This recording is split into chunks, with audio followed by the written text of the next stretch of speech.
Mapagpalang araw po sa ating lahat. Ngayon po ang araw ng kapiyastahan sa Barrio Alupay, Batangas. At isa po sa mga pagkain na hindi nawawala kapag may handaan ay ang suman malagkit po. Iyan po ang unang-unang ginagawa na pagkain, almusal, merienda, masarap po yan. So ngayon po nguhan na po kami ng maraming dahon at para po pagbalutan ng suman. So ang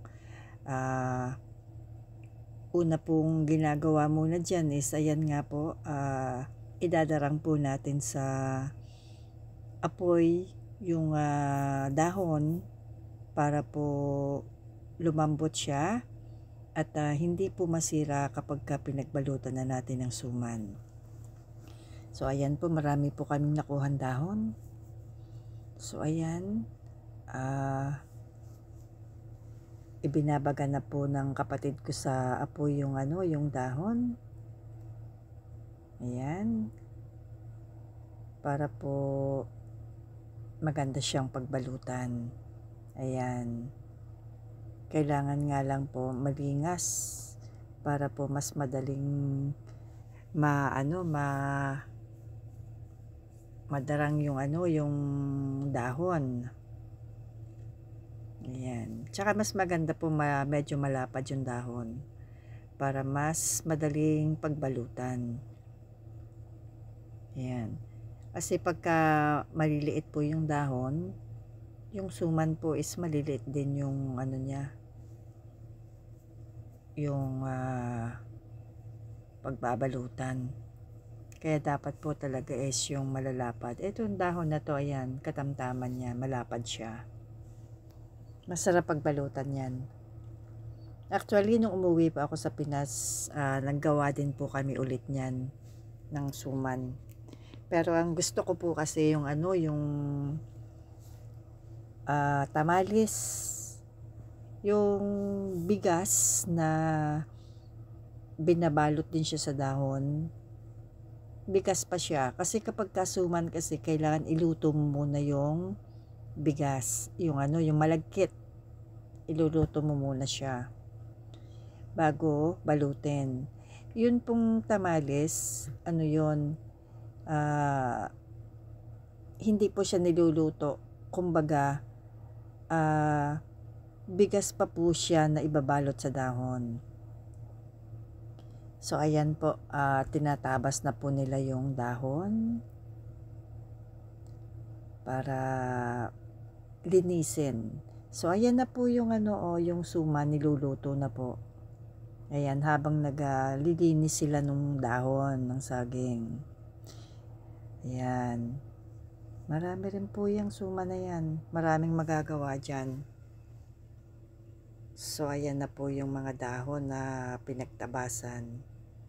Ayan, habang hinihintay po nilang maluto yung ating sumang malagkit.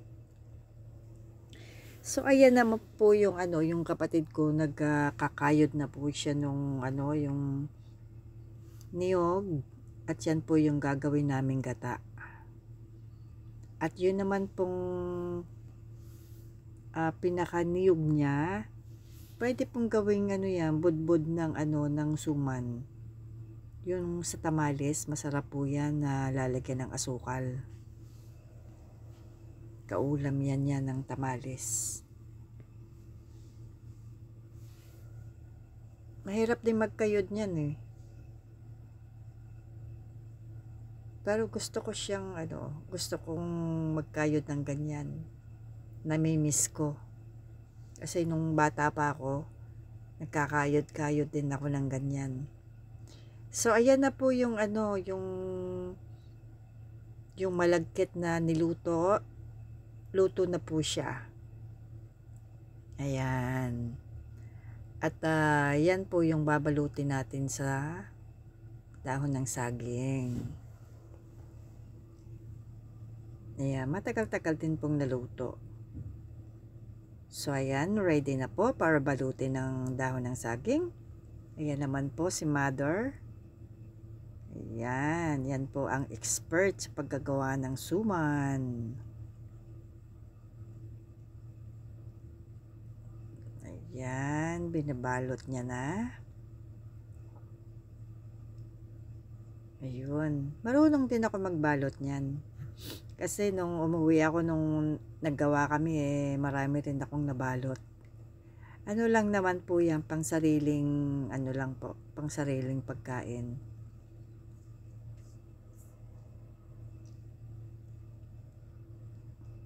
Kaya po pag may okasyon, ayan, nagagawa po ang nanay ko niyan para may pang-almusal, merienda. Ayan. Madali lang naman po magbalot niyan. Kumbaga, kukuha ka lang ng isang kutsara. Wala pang isang kutsara, siguro mga kalahating kutsara lang. Ayan. Ito po yung sinasabi kong favorite ko, tamales. Yan po yung hindi niluluto. I mean, babalutin po natin yan ng hindi luto. And then, saka po natin ilalagay sa, sa kaldero.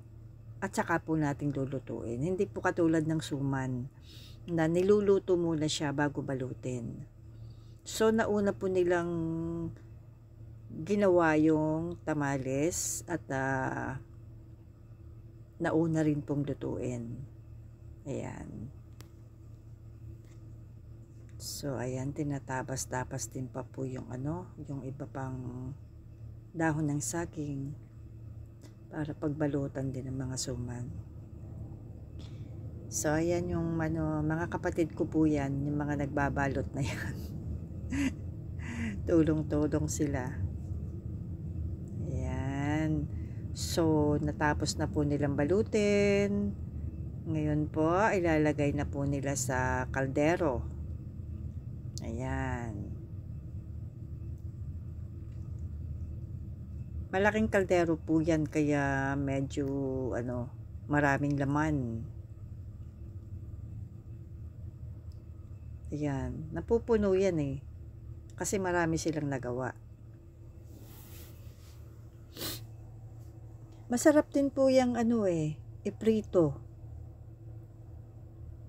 Pagka yung mga ilang araw na, tapos ipapry mo siya, yung suman, masarap din po yan. Tapos may kape. Wow, sarap. Dito naman po lulutuin yung suman. Ayan. Kailangan malakas yung apoy. Kasi pupunuin natin ng tubig para maluto siya. Ayan. Mauling po yung kaldero kasi sa apoy po kasi niluluto. Kaya kasi pag sa kuryente po yan lulutuin maaksaya po sa kuryente. Kaya diyan na po sa may sa may kahoy para mas masarap daw ang luto pag kahoy. So ayan, dahil po sa inabot na ng gabi, kasi ang tagal po palang maluto, inabot na po sila ng gabi at nawalan pa ng kuryente. Kaya ayan. Ayan, walang ilaw. Bakit kasi sumabay pa yung walang ilaw? Kaya ayan, tuloy ang dilim. So ayan, habang hinihintay po nilang maluto yung suman. Ayan. Ang tagal pong maluto nitong suman kasi kanina pa po yan Kaya syempre kailangan po nilang bantayan para hindi po siya masunog. Pagka po kasi wala na siyang yung kukonti na yung tubig niya, ibig sabihin luto na po yun. So ayan, medyo nagkailaw na po at medyo maliwaliwanag na ng konti. So sana hindi na mawala ng ilaw. So ayan, medyo medyo paluto na siya. Ayan. Nawala na naman yung ilaw. Namatay na naman siya. So, ayan. Titingnan po kung luto na.